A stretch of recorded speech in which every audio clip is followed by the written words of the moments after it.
chouette, c'était de choisir des scènes qui, moi, m'ont fait rire dans tes films et qu'on puisse un peu les décortiquer ensemble pour voir voilà, quels sont tes procédés comiques. D'accord. Donc je me suis dit qu'on allait commencer par Le Marin Masqué, qui a été projeté ce matin, qui est donc l'histoire de deux amies. Tu en interprètes une qui partent en week-end à Quimper.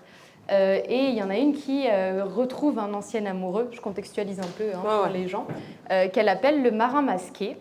Et au final, elle va finir par le revoir. Et vous allez aller boire un verre chez lui, vous allez rentrer au petit matin et il va l'appeler pour lui dire qu'elle est la femme de sa vie, qu'il regrette. Et la scène que j'aimerais aborder avec toi, c'est la scène d'après, dont tu as parlé d'ailleurs au Q&A ce matin, celle où elle te raconte le téléphone qu'elle a eu avec lui, qu'on vient d'entendre, et qui, moi, m'a fait beaucoup rire parce qu'elle fait que de se répéter tout le temps quand elle parle dans le téléphone. Notamment, j'avais noté cette phrase qui m'avait fait beaucoup rire, où elle dit « Et là, il me dit, tu me troublais, tu me troubles, je suis troublée. » Et il me dit « Mais en fait, tu m'as toujours troublée. » Et tu m'as toujours plu. Voilà, et après elle répète il m'a dit je t'embrasse très fort, je t'embrasse très fort. Et voilà, je trouvais ça très drôle et je me demandais si tu pouvais un peu nous parler de cette scène et peut-être un peu plus de ce qui te fait rire dans ces mots et dans la parole qui se répètent en boucle comme ça. En fait, c'est donc comme je l'expliquais ce matin, déjà ce qui m'a fait rire, c'est ce qui s'est passé. Enfin, c'est vrai que c'était une suite de... c'est vraiment passé pour de vrai, en fait. Je suis vraiment allée avec Laetitia quelques jours en Bretagne. Elle m'a vraiment parlé de son histoire avec le Marin Masqué dans la voiture. On a vraiment croisé par hasard le Marin Masqué. Enfin, par hasard. On a quand même été dans les lieux où elle pourrait éventuellement le croiser. Parce que je pense qu'elle était sur le point de faire un enfant dans sa vie et que quelque part elle avait peut-être envie de le recroiser aussi. Enfin tout ça, il n'y a pas de hasard finalement. Et c'est vrai que du coup c'était comique. Puis comme on était toutes les deux, parce que j'ai l'impression que mes films c'est un peu ça, c'est une distance aussi par l'amitié souvent de voir les choses, de rire en fait des situations même quand c'est une séparation ou un chagrin d'amour. Enfin, j'ai l'impression que c'est aussi ça quand on rigole des choses. Enfin, finalement, ça réconforte un peu, quoi. Donc voilà, donc ce que j'ai trouvé drôle, déjà, c'est comment ça s'est passé. Et à partir du moment où tout était drôle de comment ça s'était passé, je me souvenais de cette scène où elle m'avait raconté ce coup de fil. Enfin, c'est vrai que c'était hilarant. Et donc, quand on a re-raconté tout ce qui s'est passé dans la voiture en rentrant de Bretagne, en vue de l'écriture du film, je lui disais, mais dis dans les moindres détails, puis elle répétait les trucs comme ça. Et c'est vrai qu'à l'écriture, comme je me suis appuyée sur ce document sonore qui était ce récit qu'on a fait dans la voiture, j'aurais pu raccourcir ou juste mettre un seul tu me troublais,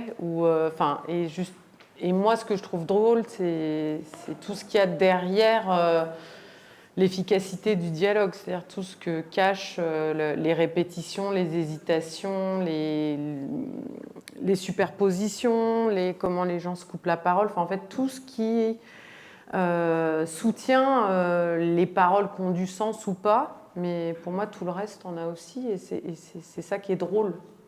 Ouais, la parole en tant que telle devient une matière en plus que ce qui est dit, quoi, finalement. Ouais, ou la conversation, par exemple.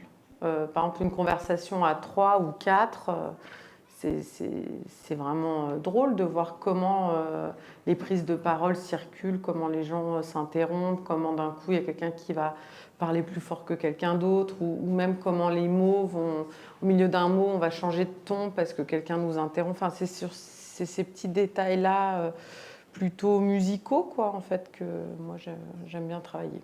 Et d'ailleurs, il y a une autre phrase dans Le Marin Masqué qui, moi, me fait trop rire au début dans la voiture, où tu parles de ta relation qui se passe pas très bien, et tu dis un truc genre « Non, mais il faut qu'ils comprennent que si on reste ensemble, on va finir par se séparer. » Ouais. Et je trouve ça toujours hilarant comme phrase. Ouais, c'est vrai, mais je crois que je croyais à ce que je disais à ce moment-là. Hein, c'était... Ouais. Oui. Et tu me racontais ce matin qu'en fait, vous avez tourné vraiment dans l'ordre des scènes et que cette scène-là, elle s'était vraiment passée au petit matin et que vous étiez complètement fatigué. Ouais. Et d'ailleurs, ton personnage est affalé dans le lit et écoute à moitié. Et qui est un peu comment dire ça, le symbole d'un comique qui est propre à toi, c'est d'être un personnage un peu nonchalant et affalé dans tes films. Enfin, en tout cas, on te voit souvent sur des canapés en train de discuter. Et voilà, je me demandais si tu pouvais un peu... mais je le dis avec beaucoup d'admiration. Je me demandais si tu pouvais un peu nous parler de ton personnage, parce que c'est pas anodin de se faire jouer dans des films, et surtout de se faire jouer avec de l'autodérision. Comment est-ce que c'était venu l'idée de jouer toi-même et d'en créer quelque chose? Non, disons que j'ai pas vraiment eu cette idée, c'est-à-dire que j'ai commencé à enregistrer des choses, j'étais aux Arts Déco, donc je faisais plutôt des vidéos, même des installations sonores, voilà, c'était pas lié à de la fiction ou à un quelconque film. Voilà, et donc c'était des montages de bandes son, de choses qui m'arrivaient dans la vie. Et donc de conversations avec des amis. Donc j'avais fait pas mal de montages comme ça. J'avais essayé de faire des films en Super 8, un peu en playback dessus et tout. Et je crois que c'est pas moi que j'avais envie enfin pas de filmer. Enfin du coup, les choses qui me faisaient rire, c'était pas ce que je disais moi, c'était ce que disait par exemple ma copine Guillemette. Voilà, donc je pense que c'était ça le moteur en fait, c'est surtout elle que je trouvais drôle et moi j'étais un peu, je sais plus, je crois souvent on dit un clown blanc, un clown noir, donc voilà pour moi, je suis un peu le faire-valoir des personnages comiques pour moi, tant mieux si moi on me trouve drôle, mais moi j'ai du mal à me trouver drôle personnellement.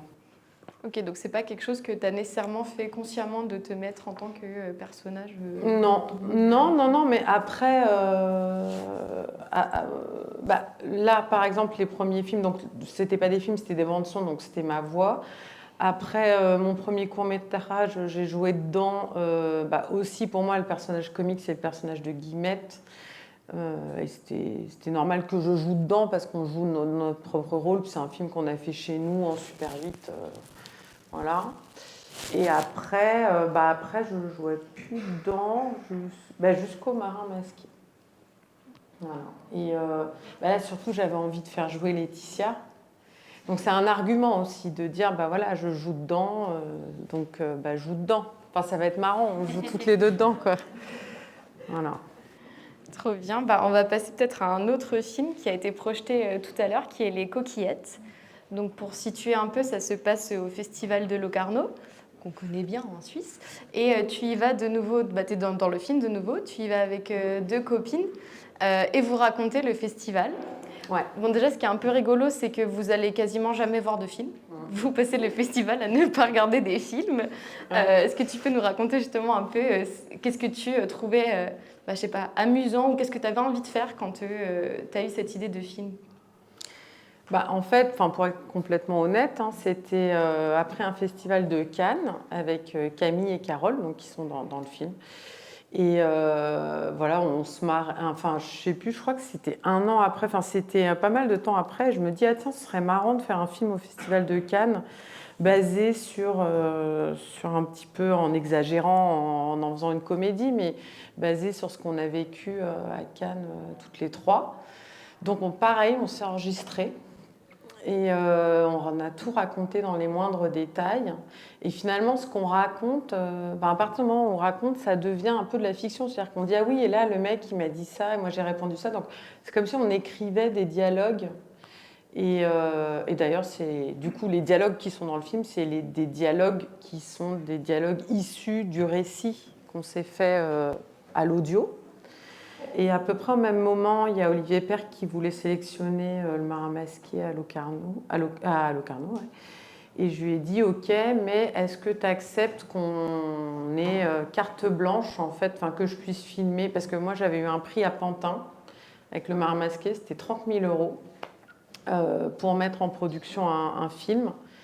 Et du coup, je me suis dit, tiens, on va tourner avec ces 30 000 euros et on va essayer de tourner les coquillettes à Locarno. Et c'est vrai qu'Olivier m'a donné carte blanche. Voilà, je pouvais filmer où je voulais, qui je voulais. J'avais 2 semaines de prépa avec exactement tous les événements, la liste des invités, les téléphones des invités. Donc, en fait, on n'avait aucun frais à part moi, Laetitia qui était assistante, les 2 autres actrices et le chef-op. Il n'y avait pas d'ingé son. Oui, parce il n'y a que pas de son direct. Ouais. Et enregistré par-dessus. Ouais. Pardon, tu veux Non, c'est tout. Mais d'ailleurs, tu parles de ce fait de raconter qui devient de la fiction. Et toi, d'ailleurs, tu en profites pour en créer du comique. Par exemple, je pense au personnage de Camille dans Les Coquillettes, qui donc est amoureuse d'un garçon au Festival de Locarno et qui va un petit peu le chercher partout. Et quand elle le raconte jamais exactement comme ce qu'elle est en train de faire pendant le festival. Ouais. Et voilà, je me demandais, est-ce que pour toi, ça permet aussi ça, de raconter les souvenirs, c'est de se redonner peut-être un beau rôle et du coup, ça crée un décalage un peu comique? Est-ce que tu travailles ça Oui. Bah, c'est vrai qu'on a un peu joué de ça à l'écriture du scénario parce que c'est vrai que les films paraissent un peu comme ça improvisés sur le moment. Mais en fait, que ce soit Les Coquillettes ou Le Marin Masqué, par exemple, le scénario était au mot près. Et même les raccords et les allers-retours sont définis à l'avance. Donc oui, l'idée c'est de créer des raccords comiques et des décalages entre ce qu'on voit, ce qu'on raconte, etc. Et le personnage de Camille, c'était... Bon, je me suis inspirée aussi de la réalité, elle était un peu enfin pas menteuse, mais mince, comment on dit quand on invente des trucs le mot m'échappe. Hein? Ouais, moi je dis qu'elle se donne le beau rôle, sinon c'est plus élégant. Oui, le beau rôle, ou en tout cas elle s'invente des vies, quoi. Elle s'invente des trucs. Et pour moi, par exemple, c'était vraiment...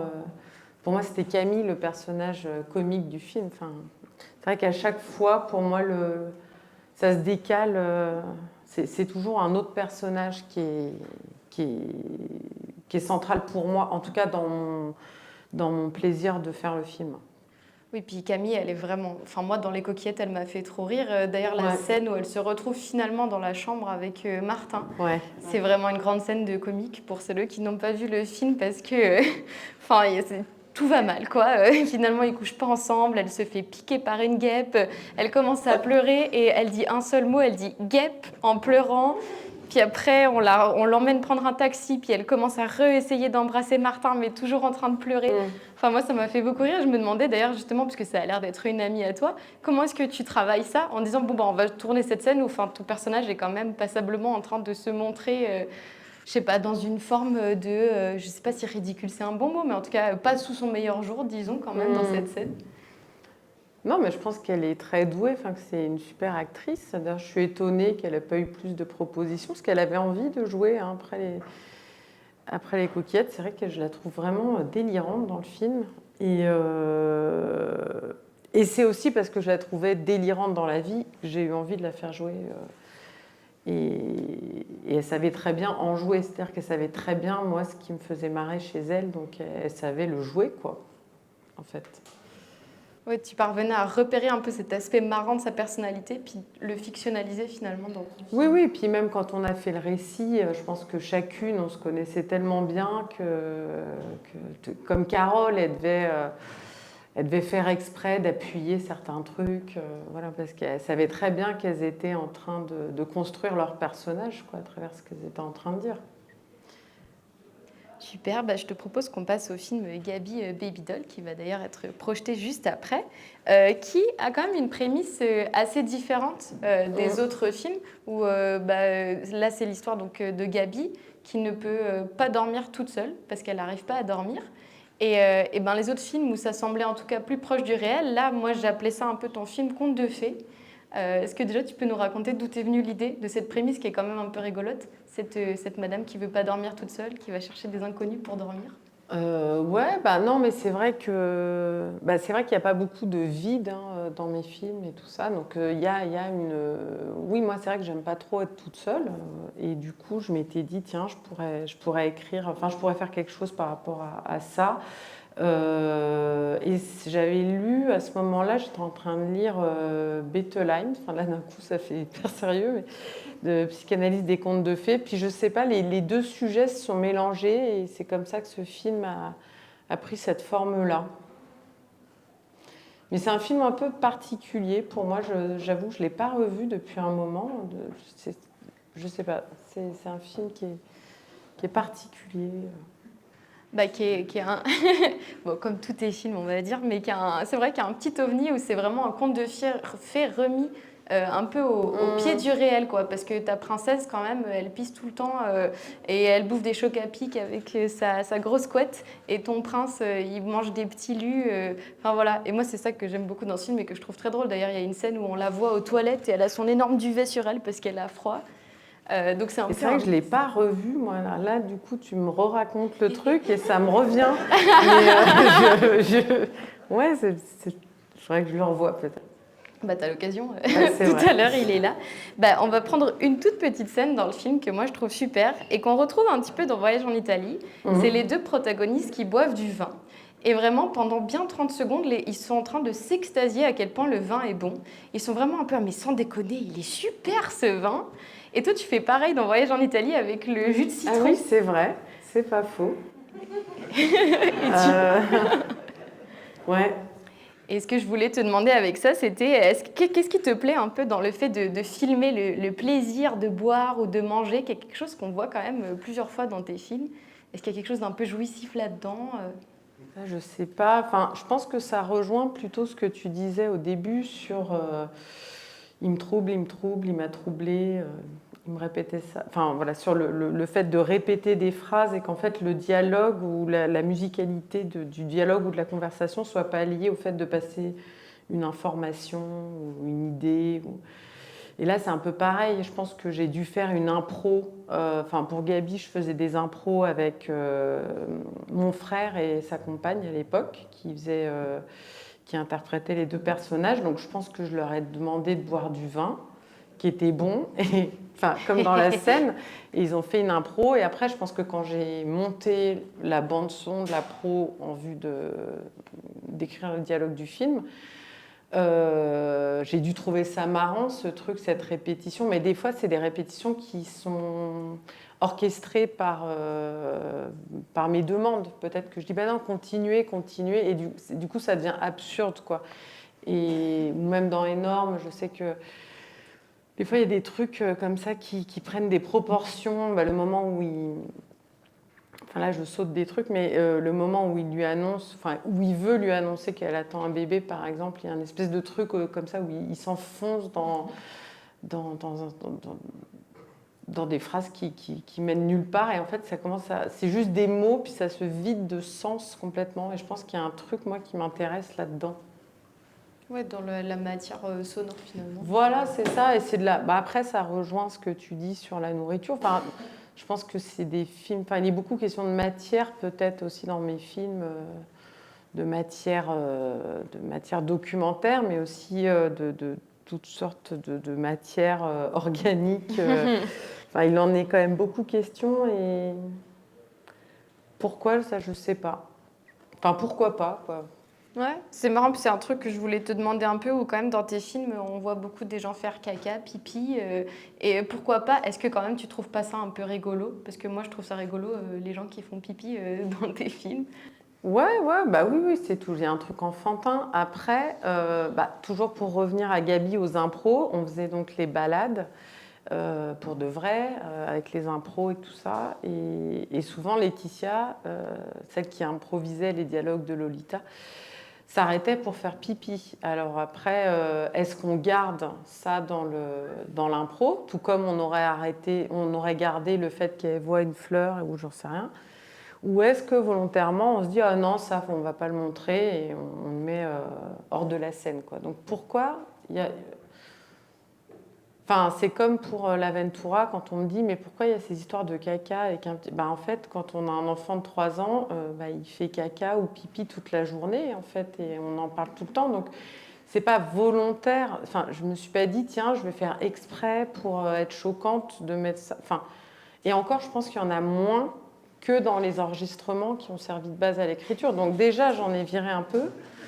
Ah mais ouais, oui, c'est marrant. Mais c'est marrant que ce soit... Enfin, en fait, ça fait partie d'un déroulé, en fait, que je ne coupe pas, quoi. C'est comme si je ne coupais pas le déroulé en me disant, ah bah non, tiens, c'est comme quand Camille, dans les coquillettes, à un moment, elle va pisser. Bon, j'aurais pu ne pas mettre le moment où elle va pisser, mais en fait, ce qui était drôle, c'est que pendant qu'elle fait pipi, lui, il se lave les dents, il passe d'une pièce à l'autre et tout. Donc, ça aurait été dommage de ne pas le mettre parce qu'elle a été faire pipi à ce moment-là. Enfin, c'est vrai qu'il y a toujours le moment, là, elle rentre d'une soirée avec un mec dans sa chambre d'hôtel. Et je pense que tout le monde, quand on rentre d'une soirée dans sa chambre d'hôtel, tout le monde va faire pipi.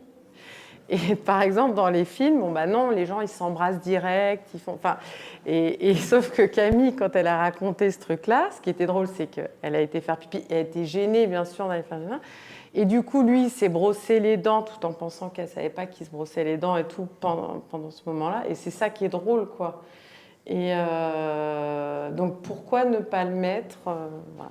Moi c'est pour ça que je mets des scènes comme ça, c'est que ça arrive vraiment, ou dans La Vie orange, quand elle fait pipi entre deux voitures et tout ça, c'était aussi une scène qui s'est vraiment passée. Quand on a fait l'impro avec le groupe de filles, on n'arrivait vraiment pas à rentrer dans cette boîte.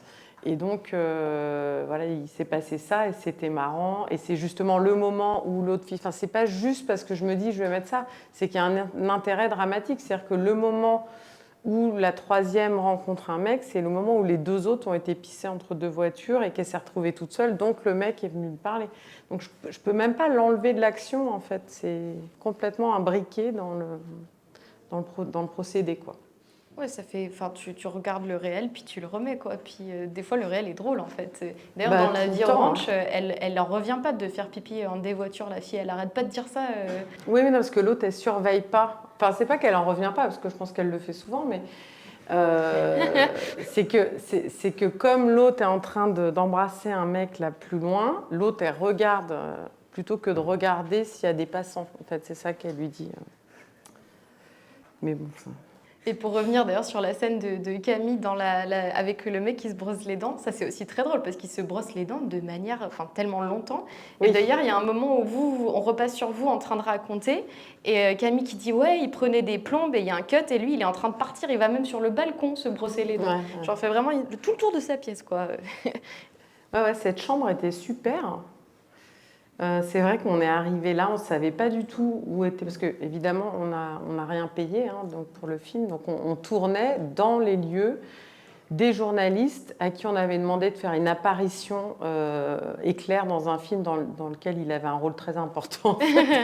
Et donc, c'était sa chambre d'hôtel payée par le festival, donc on a tourné dans cette chambre, et la chambre était géniale en fait, elle était hyper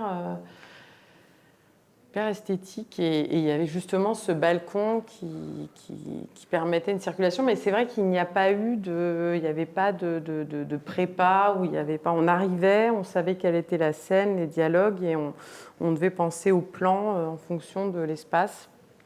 Pareil pour la scène avec Louis-Do de Langsin. On est arrivé à 4h30 du mat dans sa chambre, on l'a réveillé d'ailleurs, je ne le connaissais pas, je ne l'avais jamais vu de ma vie. Et je savais juste qu'il était d'accord pour jouer un rôle de connard, entre guillemets, mais c'était tout. Il était très enthousiaste. Et du coup, je me souviens, on a sonné, parce qu'on a tourné en une semaine le film, et on a sonné à 4h30 du mat dans sa chambre. Et on ne savait pas du tout à quoi ressemblait cette chambre. En fait, le décor est absolument génial.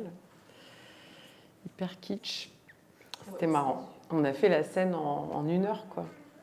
C'est fou, c'est presque une approche documentaire finalement, mais un peu malgré toi. Enfin, dans le sens où tu arrives, tu connais pas les lieux, tu dois filmer par rapport à là où tu es. Ouais.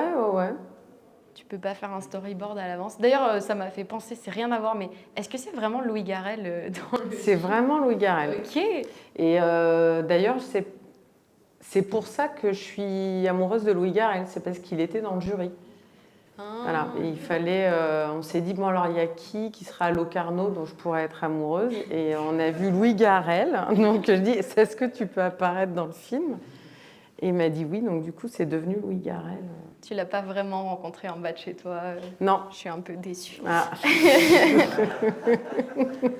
Du coup, je te propose de passer à Énorme, qui est du coup ce film qui raconte l'histoire d'une grossesse et dans lequel, bon là, si on parle de comique, on peut quand même parler du fait que tu ramènes deux comédiens humoristiques dans ce film qui sont Jonathan Cohen et Marina Foïs.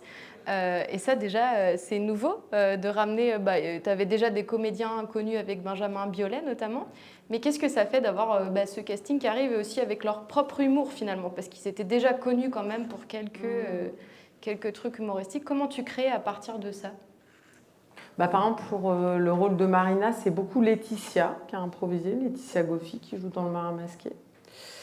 Et pour le personnage de Jonathan, c'est le régisseur du film qui était très très drôle, qui voulait absolument un enfant et qui arrivait très bien à se mettre dans le personnage. Donc c'est vrai que toute l'écriture du film a été faite avec les impros, avec les sages-femmes, les médecins, le chaman, etc., qui sont donc tous ceux qui jouent dans le film, mis à part les deux comédiens, jouent leur propre rôle, quoi.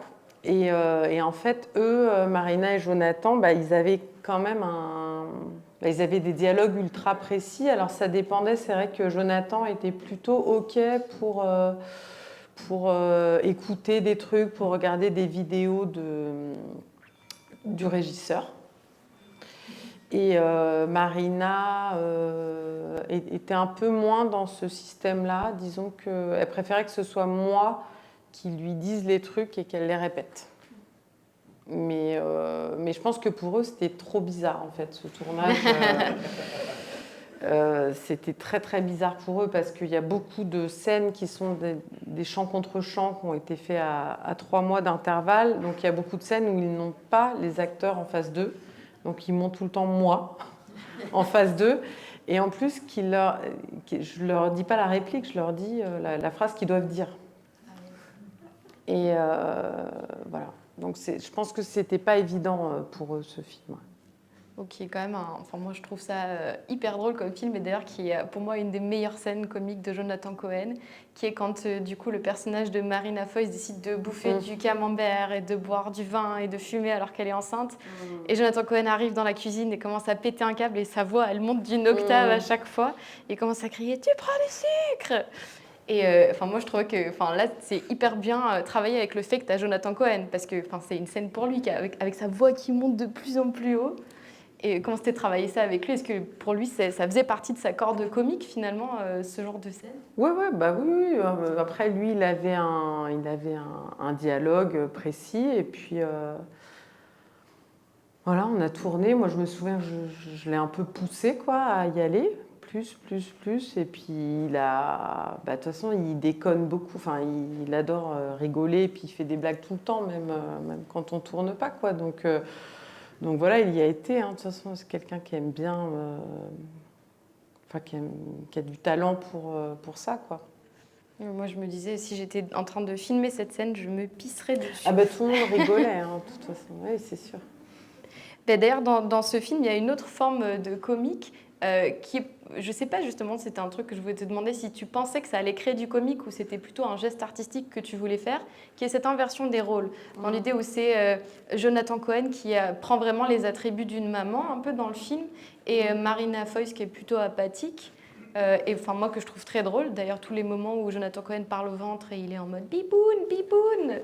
Est-ce que pour toi c'était quelque chose, cette inversion, ça allait créer du comique? C'était ça, entre autres, que tu voulais faire avec cette idée? Oui, de toute façon, pas seulement du comique, mais que ça fasse aussi réfléchir par rapport à des trucs, mais oui, je pense que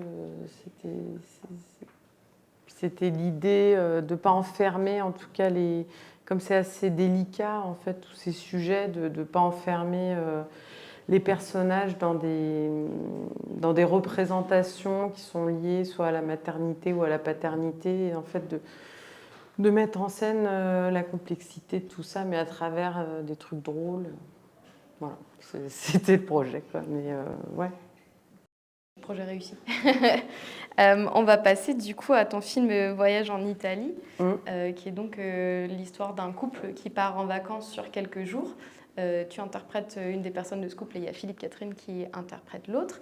Et bon, si on parle de blagues dans Voyage en Italie, il y en a quand même plein, surtout des blagues de beat, parce qu'il y a beaucoup de blagues. Il y a Zizi Jet qui se crache. Il y a un moment donné, c'est écrit Bibi Te en Italie. Et puis, tu le filmes. Il y a cette statue sur laquelle tu t'appuies et tu t'appuies sur la bite de la statue et t'es « Ah, elle est brûlante !» Et ouais. J'invente rien, c'est dans le C'est film. vrai, c'est vrai. Et je me demandais si tu pouvais nous raconter un petit peu d'où elles viennent, toutes ces blagues de Zizi dans le film. Est-ce qu'elles viennent d'impro? Est-ce qu'elles viennent de bande-son aussi? Il y a un peu de tout.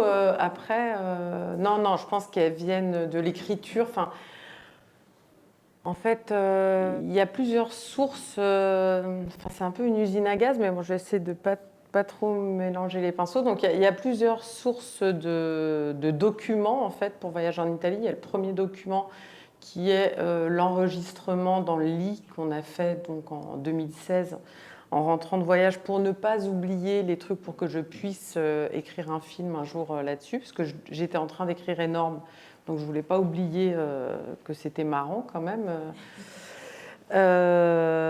Qui est finalement, en y travaillant, devenu une scène et le support aussi du projet. Et donc, quand j'ai commencé à travailler vraiment sur le film, là, j'ai refait des impros avec le vrai Jean-Phi, où on s'est fait, sur une journée, on s'est fait toutes les scènes du film et on les a improvisées, mais comme ça, autour d'une table. Genre, on est sur le volcan, parce que en fait, j'avais dans l'audio, j'avais des bribes de trucs sur ce qui se passait. Genre, ah oui, tu te souviens, là, on a monté le volcan, puis là, on a parlé d'urbanisme. Bon, par exemple. Et donc, après, on a refait une impro avec Jean-Christophe en disant, voilà, imagine, là, on est sur le volcan, donc là, tu m'as parlé d'urbanisme. Et donc, là, on commence à parler d'urbanisme et tout ça. Et après, moi, j'ai toute cette matière et j'écris les dialogues. Et je monte une bande-son aussi qu'on avait dans les oreilles avec une oreillette. Donc sur le volcan, on a la bande-son, du montage, des dialogues qu'on a refait 4 ans après. Non, même plus que 4 ans, enfin 2016. Ouais, 6 ans après. Donc ça, c'est le temps, j'ai oublié la question. Du coup, non, mais c'est une usine à gaz, je sais plus. Je vais le redire, mais je parlais des blagues de Zizi. Ah oui, les blagues de... Pardon. C'est sérieux, cette masterclass. Ouais. Et donc, une fois j'avais ça, on est parti faire une maquette du film avec Laetitia, toujours Laetitia, la même, avec Laetitia et François qui m'assistaient. Et ils faisaient les deux personnages. Et moi, en fait, je filmais tout. Ça me permet de faire un storyboard, en fait, du film. Et de faire une prépa, quoi, des lieux, pour voir, voilà, justement, pour pas arriver dans les chambres comme à Locarno et de savoir un peu, si on loue cette chambre, on ne demande toujours pas l'autorisation de tourner, hein, mais si on loue cette chambre, elle est comment, où est-ce qu'on va mettre la caméra et tout ça, parce qu'on n'avait que 8 jours pour tourner en Italie. Donc, il fallait que tout soit bien préparé. Et pendant ce tournage de maquette, là, on a eu des idées. Voilà. D'où elle est brûlante. C'est pas du tout un truc qui s'est passé pendant le vrai voyage. Ça, c'est des idées comme ça de dialogue pendant que j'étais sur place. Le zoom Bibit, c'était un zoom que j'avais fait moi pendant la maquette, mais qu'on a refait avec la caméra. Enfin voilà, il y a plein de choses comme ça. Moi, ce que j'aime beaucoup avec ces blagues, c'est qu'elles donnent, ça va être une phrase un peu bateau, mais un peu du vrai dans la relation, quoi. Parce que quand on est en couple, on a ces petits running gags avec quelqu'un, et puis là, c'est ça, en fait, votre couple, il fait des petites blagues sur les blagues de Zizi, ça les fait rire, quoi. Et puis c'est ce qui traverse le voyage. Mais j'ai l'impression qu'on, je sais pas, non, on n'en rit pas du tout parce qu'on se rend pas compte. Hein. Ouais. Enfin, j'ai l'impression, hein, c'est-à-dire que on passe à côté de Moi, je regarde Bibite, mais bon, on n'en parle pas. Elle est brûlante. Enfin, il me dit juste, ah oui, elle est brûlante. Enfin, en fait, il réagit pas. Enfin, on se marre pas particulièrement. Ok. J'ai l'impression. Et même Zizi Jet, il se rend pas compte qu'il dit Oui, il est en Zizi train Jet. de dormir. Non, mais en fait, c'est un peu des blagues pour le spectateur, là. Vraiment, c'est pas des blagues qu'on se fait entre nous. Et d'ailleurs, c'est des blagues que j'ai fait après. Même, il a jamais dit Zizi Jet en vrai. Enfin, tout ça, c'est. Je suis hyper déçue. Encore, merde. D'ailleurs, je voulais justement parler de ça. Tu prends Philippe Catherine pour ce film, tu choisis de le filmer. Et Philippe Catherine, c'est quelqu'un qui arrive avec cette voix qu'il a, qui est très particulière, ce corps qui est le sien. Et je me demandais pourquoi tu choisis de prendre Philippe Catherine dans ton film. Qu'est-ce qui fait que tu vas lui demander à lui de jouer ? J'avais pensé à lui, dès que j'ai commencé à avoir ce projet en tête, je me suis dit, mais qui va faire le vrai Jean-Phi ? Enfin, je savais que lui n'allait pas le faire, c'est surtout ça. Parce qu'autant j'ai pu faire jouer Laetitia, Camille, Guillemette, Carole. Mais alors lui, je pense qu'il aurait sans doute été génial, hein, d'ailleurs. Mais non, c'était même pas la peine d'essayer. Donc, il fallait que je trouve quelqu'un qui puisse... alors, c'est pas qu'il lui ressemble physiquement. Je sais pas. En fait, j'ai eu un flash et je me suis dit que ça pouvait être que Philippe Catherine. Donc, j'ai appelé Philippe Catherine, je pense, en 2016 ou 2017, je sais plus. Et je connaissais pas. Et je crois qu'il avait vu les coquillettes, et il aimait bien les coquillettes. Et voilà, et moi j'aimais bien par contre sa musique, tout ça, enfin, je me sentais, je l'admirais. Et il m'a dit oui, et puis voilà. Ah, et après il m'a dit non, pardon. Il m'a dit non, là c'était une catastrophe, quoi. Alors là je ne savais plus du tout comment j'allais faire. Et au bout d'un moment, je lui ai dit non, mais en fait, je ne peux pas le faire si tu ne le fais pas. Donc j'ai tout fait, y compris réduire le tournage à 8 jours en Italie, etc., pour qu'il puisse faire le film. Et j'étais vraiment désespérée. Je me suis dit, mais je n'ai pas, j'ai pas d'autre idée. J'avais même rencontré Danny Boone. Ah ouais. Ça me revient là. Bon, bref. J'étais vraiment désespérée. Et il l'a fait. Mais je lui ai pas tout de suite dit que c'était une trilogie. Hein. Enfin, voilà, mais là, il est chaud pour le troisième. Il est chaud. Ah, donc il y en aura un troisième. C'est bon à savoir.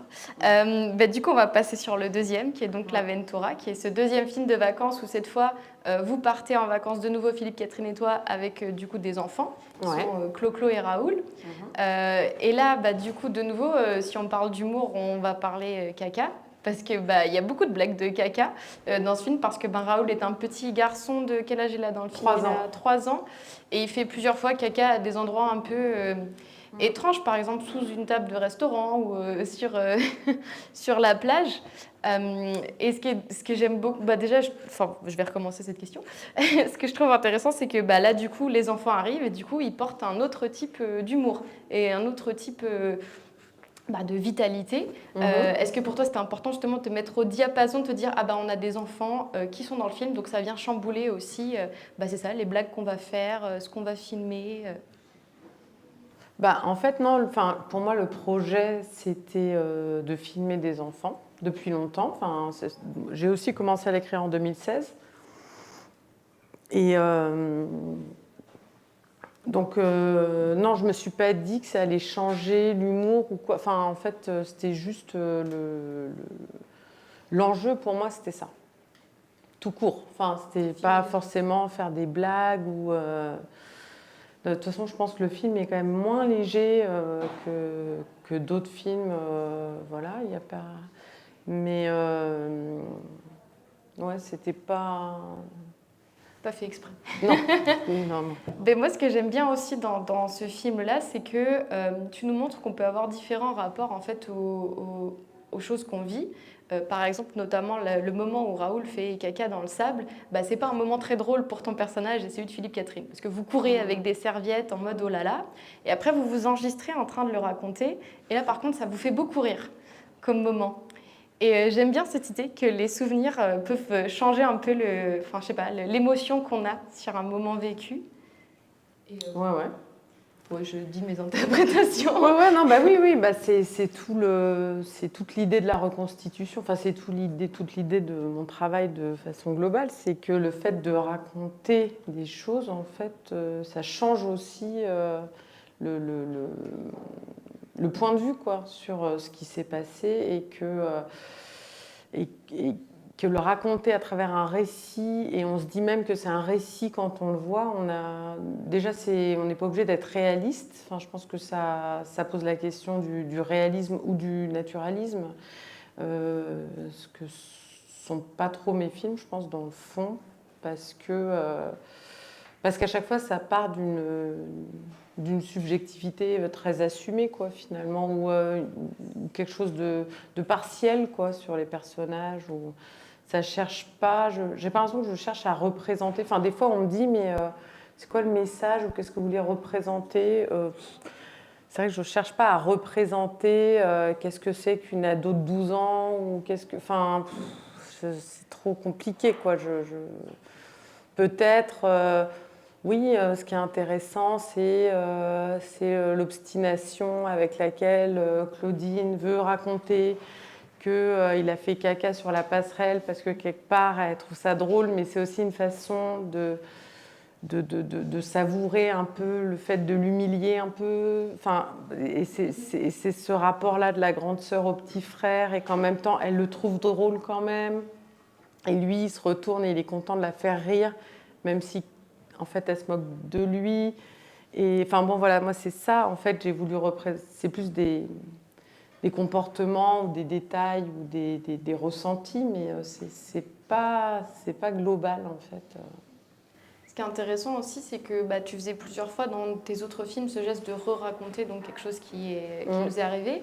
Et d'habitude, c'est toujours un peu dans une temporalité distincte. C'est après l'événement, par exemple, dans Voyage en Italie. Alors que là, dans l'Aventura, c'est en même temps. C'est pendant les vacances que vous vous enregistrez. Pourquoi ça change à ce moment-là, dans ce film-là? On raconte au présent, enfin, pendant que c'est en train de se passer. C'est vrai, c'est marrant parce que je viens d'avoir une idée pour le film d'après.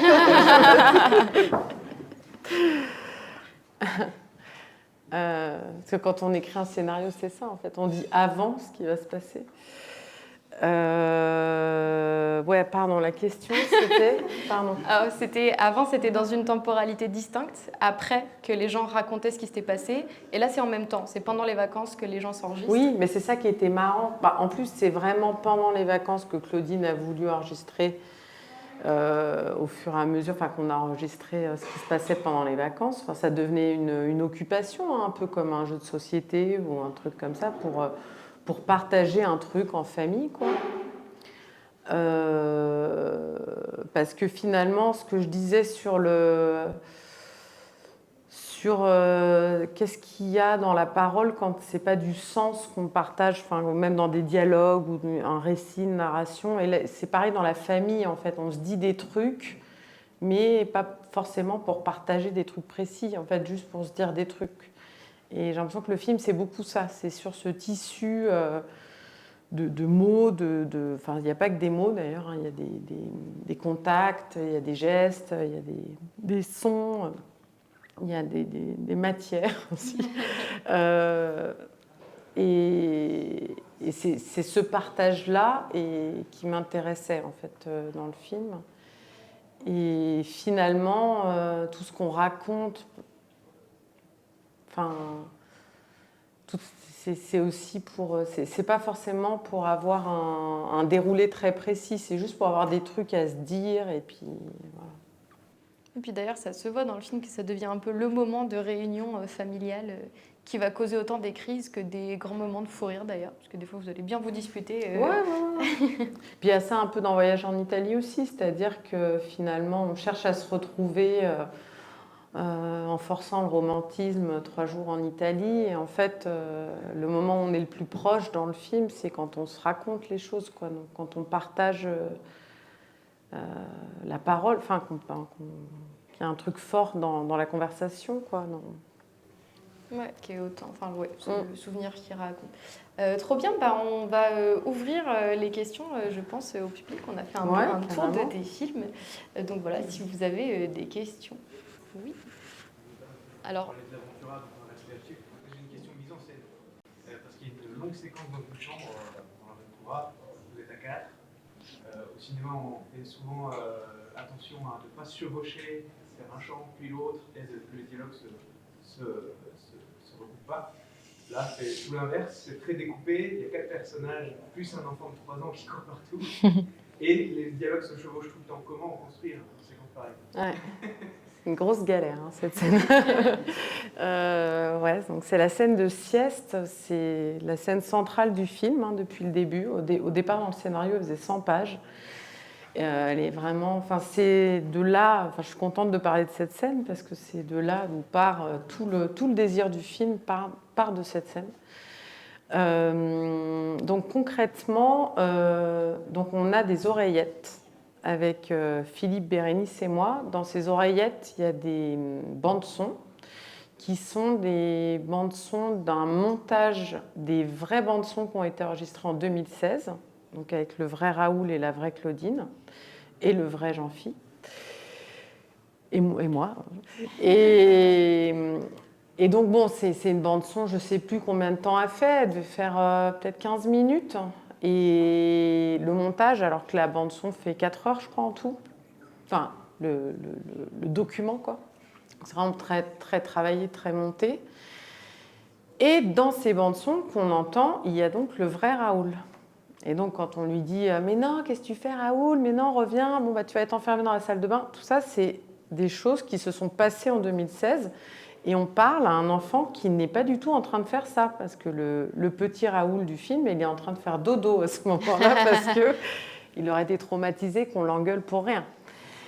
Donc le dispositif, c'était de faire une première prise avec le petit, une prise documentaire, où on l'amène à être à peu près aux endroits où il faudrait qu'il soit, mais en documentaire, au moment où on va s'adresser à lui, avec nos dialogues qu'on a dans l'oreillette, donc il y a vraiment il n'y a pas de jeu possible, quoi.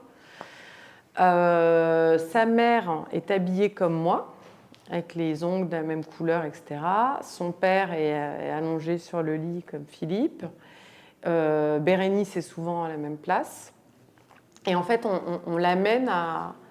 Enfin, il vit sa vie et on essaye de choper vraiment des moments où il va faire une bêtise, il va aller dans la salle de bain. Enfin, vraiment, parce que c'était la chambre qu'il avait avec ses parents pendant les vacances. Enfin, c'était aussi comment toujours mélanger les vacances que lui vivait avec ses parents et le film. Et quasiment tous les contacts physiques qu'il y a dans le film, d'ailleurs, c'est pas avec moi, c'est avec sa mère. Donc tout est un peu triché, mais lui, on l'amenait toujours à agir de façon naturelle, tout en agissant comme Raoul, quoi. Et donc une fois qu'on avait tous ces plans, on notait, parce que des fois il faisait pas le truc exactement là où on pensait qu'il allait le faire, donc il fallait que ça raccorde avec les regards, parce qu'après on faisait les plans avec nous et pas avec lui.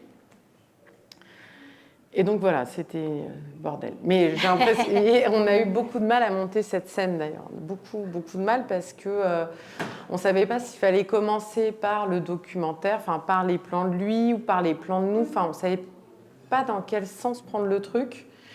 Il y a eu une version plus courte en fait qui marchait pas. Enfin, c'était, moi j'étais vachement contente quand on est arrivé au bout de cette scène et voilà, je suis contente de cette scène. C'est rassurant parce que moi je me suis demandé tout le film comment tu avais fait pour réussir à faire jouer ce petit garçon de manière aussi réaliste. Il joue pas, hein. Il joue pas. Et d'ailleurs, il avait tellement de caractère qu'il ne voulait pas jouer. Si on lui demandait un truc, il le faisait pas. Donc, ouais. Mais j'aurais pas, par exemple, au casting, j'aurais pu prendre un petit garçon sage qui fait le perroquet. Je lui dis, dit je veux un Fanta, puis il aurait fait je veux un Fanta. Enfin bon, alors que voilà, pour la scène du Fanta, en gros, donc sa mère était habillée comme moi, il était là, donc on commence toujours par lui, hein, comme ça après il peut, parce qu'on n'a pas le droit de faire tourner trop longtemps les enfants. Et Bérénice prend un Fanta. Il y avait sa sœur aussi qui était là, lui, donc des fois ça jouait avec la sœur, donc tout le monde a un Fanta sauf lui, donc il veut un Fanta. Et ça tombe bien, vu que dans la bande-son, Raoul, le vrai, disait « je veux un Fanta ». Donc voilà, et c'est un peu magique en fait. Pour le montage, en fait, souvent je mettais les bandes-son en dessous, dans l'audio hein, du montage, et je faisais correspondre avec les prises de vue. Comme on a la bande audio dans les oreilles, donc ça correspond. Même des fois, j'ai fait des doublages de moi-même, où j'ai mis, parce qu'on entendait le vrai Raoul dans la bande audio originale, et donc je me suis doublée avec moi et l'enregistrement de 2016 et le vrai Raoul, qui se mélangeait à la voix du nouveau Raoul. Enfin bon, ça rend un peu dingue, mais c'était un peu spécial. Est-ce qu'il y a d'autres questions dans la salle? Peut-être pas très clair hein, tout ce que je viens de dire, je suis désolée. Mais comment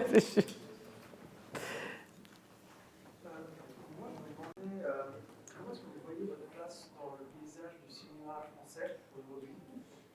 Pour reprendre François Bévenoud qui disait dans un de ses podcasts que vous êtes la réalisatrice la plus sous-estimée du paysage français cinématographique. Parce que je trouve qu'il y a un gros manque d'exposition, en tout cas de vos travaux, que je trouve assez incroyable, hein, en parenthèse.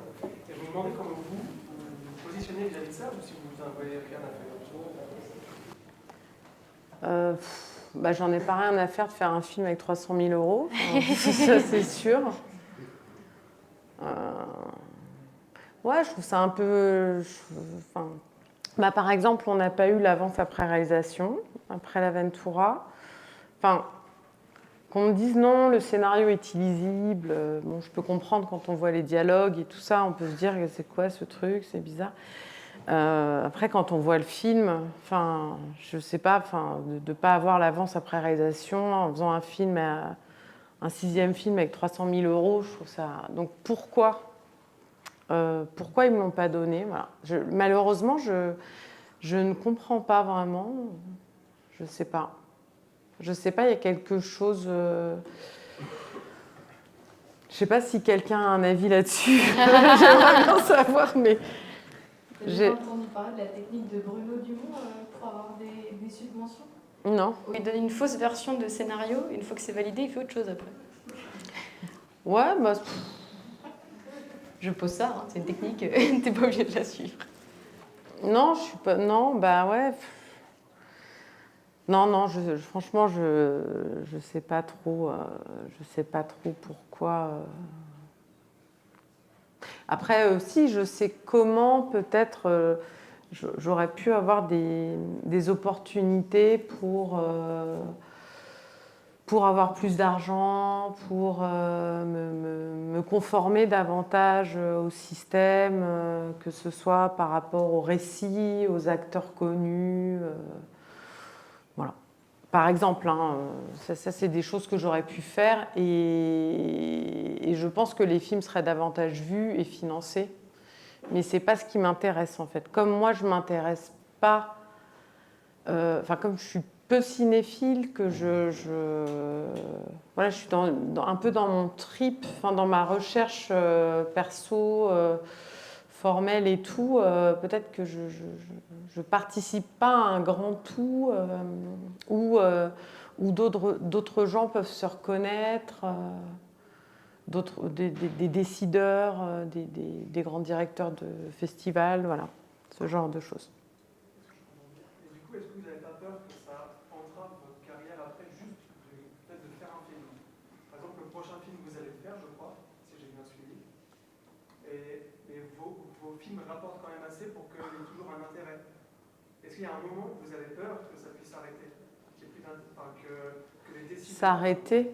Là, le film, moi, j'ai monté ma boîte de prod déjà, parce que Pour plein de raisons. Il se trouve que j'ai eu de la chance sur Voyage en Italie, je l'ai produit à 100%, donc j'ai eu de l'argent, j'ai eu Arte et le CNC sur Voyage en Italie, suite à Énorme, je pense.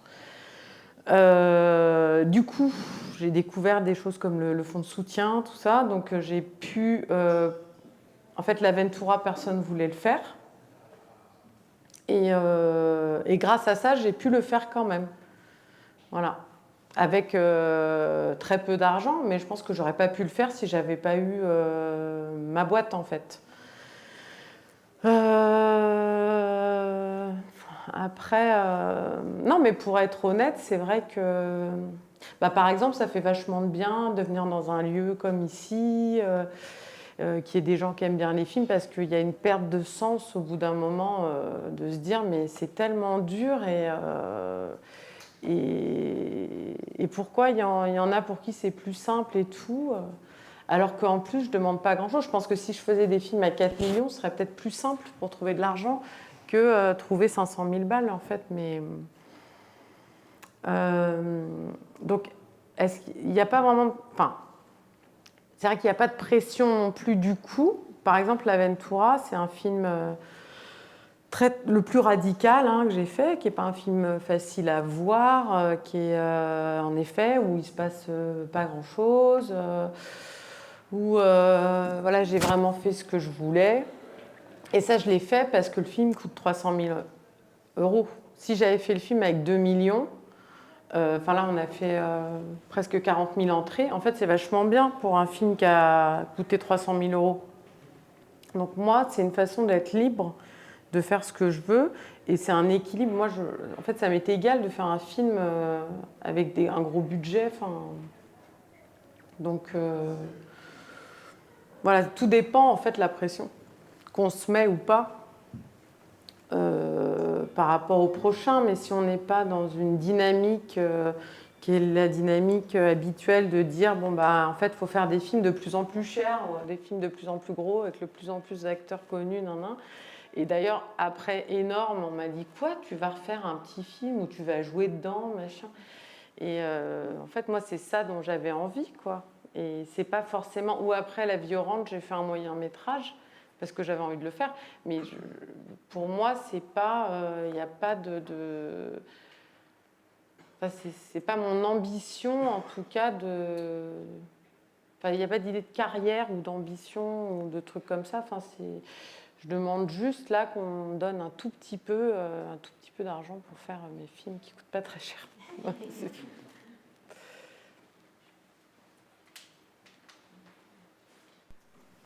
Je voulais savoir comment vous pensez votre cadrage.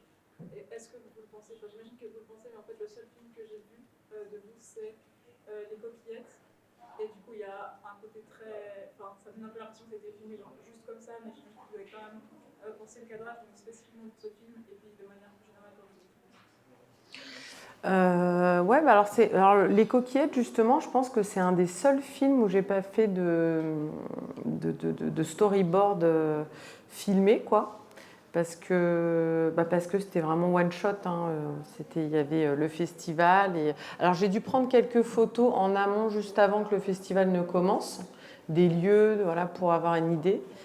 Et il y a pas mal à part un travelling, je crois que c'est pas mal des plans fixes. Donc moi, je validais le cadre. Ça, l'intérêt des plans fixes aussi, c'est qu'on peut valider le cadre en amont avant de se mettre dedans. Mais bon, oui, c'était prévu. Enfin, de toute façon, il n'y avait aucune impro vraiment sur les coquillettes. Il n'y a pas eu de scènes qui sont arrivées par hasard. Voilà, donc les plans étaient quand même prévus. Puis je les validais avant, mais c'est vrai que par exemple sur l'Aventura ou le Marin ou Voyage en Italie ou même Énorme, il y avait une maquette filmée souvent où moi je fais des cadres à l'avance et puis après je demande au chef-op de refaire le même cadre. Voilà, donc il y a un lutin. Enfin, lutin, vous voyez ce que c'est, les classeurs là, avec les pochettes plastiques, et puis il y a toutes les photos des plans. Et du coup, vous ne cherchez pas avec ces cadres, il y a une recherche d'esthétisme ou ami? C'est parce que tu trouvais le paysage joli? Ouais, voilà, enfin oui, c'est que Bah, de toute façon, si on veut filmer un truc, il faut choisir un cadre. Après, ouais, peut-être que j'ai une approche, comme j'ai fait une école d'art, et puis avant de faire les arts déco, j'étais à Duperré, donc j'ai fait du textile, enfin de l'impression textile, donc c'est vraiment de la composition, du dessin, de la couleur et tout ça. C'était ça ma première formation. Donc ouais, peut-être que j'ai un truc avec la composition des plans. Et je peux être assez précise sur des trucs. Par exemple, je sais pas, je déteste quand les têtes sont coupées ou Enfin, après, vraiment, je peux être vraiment pointilleuse surtout sur la hauteur en fait finalement que sur la largeur des cadres. Mais... Ok, il y a une question là aussi. Bonjour. Bonjour. Je me demandais si le travail de Sophie Calle vous avait inspiré, parce que ce soit dans No Sex Last Night, où c'est un road trip à travers les États-Unis avec son ex-compagnon, ou même Les Dormeurs, je crois, où elle filme, où elle travaille avec des gens qui dorment dans son lit, et du coup, un peu comme Gaby et Baby Doll. Enfin, je me demandais si c'était de vos inspirations, et de manière générale, quelles étaient vos inspirations? Bah oui, non, mais c'est sûr que ouais, No Sex Last Night, j'ai dû le voir quand j'étais aux Arts Déco. Ouais, je trouvais ça super. Enfin, il y a plein d'artistes. À l'époque, il y avait aussi une fille qui s'appelait Valérie Bragène qui avait fait des vidéos comme ça de gens qui racontaient des trucs. Je sais pas, ça, j'avais adoré. Il y avait un mec, enfin, c'est un souvenir qui me revient comme ça, qui racontait qu'un jour il s'était gratté, il s'était arraché un grain de beauté et il saignait. Je sais pas, j'avais adoré ce truc. Je m'étais dit, mais c'était rien, hein, mais je sais pas, ça m'a marqué ce truc. Ouais, donc c'est vrai que quand j'étais aux Arts Déco, comme j'étais en vidéo expérimentale, on voyait beaucoup de films d'artistes. Donc je pense qu'il y a plein de choses aussi qui m'ont donné le goût d'expérimenter des formes différentes, de faire des dispositifs, d'être peut-être... Enfin, du coup, c'est différent. C'est pas comme quand on a fait une école de cinéma, quoi, en gros. Et après, dans les réalisateurs, quand j'étais à Duperré, par exemple, je ne voulais pas du tout faire des films. Enfin, je voulais être plutôt peintre. Et par contre, là, j'étais vachement cinéphile quand j'étais plus jeune. Et ouais, j'ai vu plein de films, mais sans jamais penser à en faire, en fait. Mais là j'en ai vu plein à cette époque-là. Et je pense que tous ces films-là m'ont vachement influencé, enfin, m'ont nourri, et tout ce que je fais, je pense, c'est nourri quelque part. Je pense par exemple j'avais vu La boulangère de Monceau de Romer, qui est un court-métrage extrêmement mal post-synchronisé, mais je trouvais ça génial. Et je pense que quelque part, ça m'a vachement influencé pour Le Marin Masqué. Puis évidemment, enfin toute la nouvelle vague en fait, hein, Godard, puis Rosier, puis enfin bon, je sais pas, plein de films, c'est sûr, plein de films. Mais et le film qui m'a donné envie d'aller aux Arts Déco, enfin de faire de la vidéo, c'était Récréation de Claire Simon. C'est vrai que j'avais été le voir au cinéma. Et j'avais trouvé ça vraiment super, quoi. Je m'étais dit, parce que en plus c'était en Super 8, je crois, puis moi j'avais une caméra Super 8. Et ouais, je crois que c'est ça qui m'a donné envie de faire mes premiers films en Super 8. Voilà. On va peut-être prendre encore une question. Est-ce que quelqu'un a encore quelque chose à demander?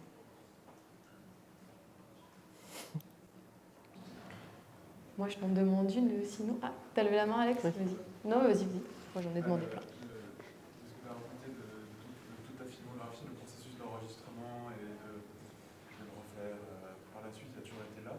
Comment ça se fait qu'il arrive à l'écran seulement dans Voyage en Italie, en tout cas, qu'est-ce qui fait qu'à ce moment-là, il est nécessaire de le mettre, de le montrer?